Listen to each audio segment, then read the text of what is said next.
Masayang araw and welcome to our channel. For this video tutorial, we will study about data sensor encoder.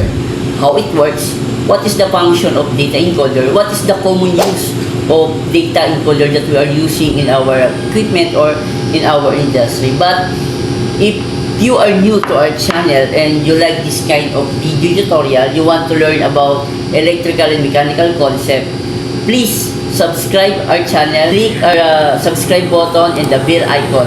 So without further ado, let's do this mga ka-channel para masimulan na natin mapag-aralan kung ano ba ang function ng ating data sensor encoder.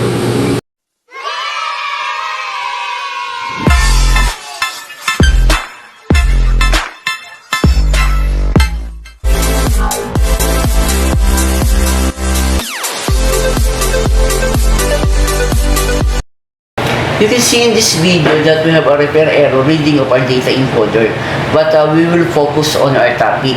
How does a rotary encoders work? A rotary encoder is an electromechanical device that reads the position of a rotating component such as motor shaft, and it generates an electric output signal related to that position.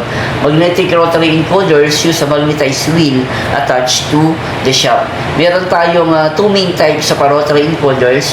Ito yung incremental and absolute. Incremental, it is commonly used in our industries to convert angular motion or position of a shaft into analog or digital code to identify the position or motion. While yung absolute rotary encoder is a feedback devices that provide speed, position information by putting a digital word or a bit in relation to motion. Yung mga rotary encoder natin, it was classified in four types. Ito yung mechanical, optical, magnetic, and electromagnetic induction. Kailan ba at saan ba natin ginagamit yung ating mga data encoder? Yung ating data encoder, ginagamit natin to kung halimbawa meron tayong required na sukat ng ating mga materyales o ng ating component na gagamitin. Ginagamitan natin siya ng encoder para equal yung sizes, halimbawa cut length ng ating mga materyales sa ating machine para makuha natin yung saktong sukat ng ating mga product na ginagawa sa ating mga equipment. It is convert variable length input sequence with the fixed length representation or embeddings. Yung ating encoders ay typically employed to the process into input sequence such as a sentence or document. In captured, it's a semantic meanings or contextual information. Ibig sabihin, yung mga saktuhang value, yung accurate value, napakaganda na meron tayong data encoder kasi almost 100% nakukuha niya yung eksaktong value na kailangan ng ating materyales na gagamitin o ng ating product kapag meron tayong mga data encoder na ginagamit sa ating mga machine or equipment. Paano naman gumagana yung signal ng ating mga data encoder? How does encoder signals work?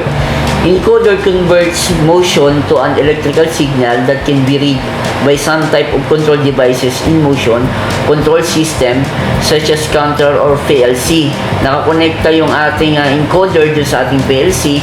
The encoder sends feedback signal para sa ating PLC para ma-determine niya yung position, yung count, or yung speed, or yung direction ng ating mga data encoder. Babato niya yung signal na yung papunta sa ating PLC at yung PLC naman natin na magbibigay ng feedback dun sa ating machine para ikat niya yung length o yung speed na kailangan para mag-process yung ating encoder at magbato ng signal sa ating mga equipment, sa ating mga control at magkaroon ng equal value o magkaroon ng saktong value ng ating materyales o ng ating product na ginagamit sa ating mga machine o ating equipment.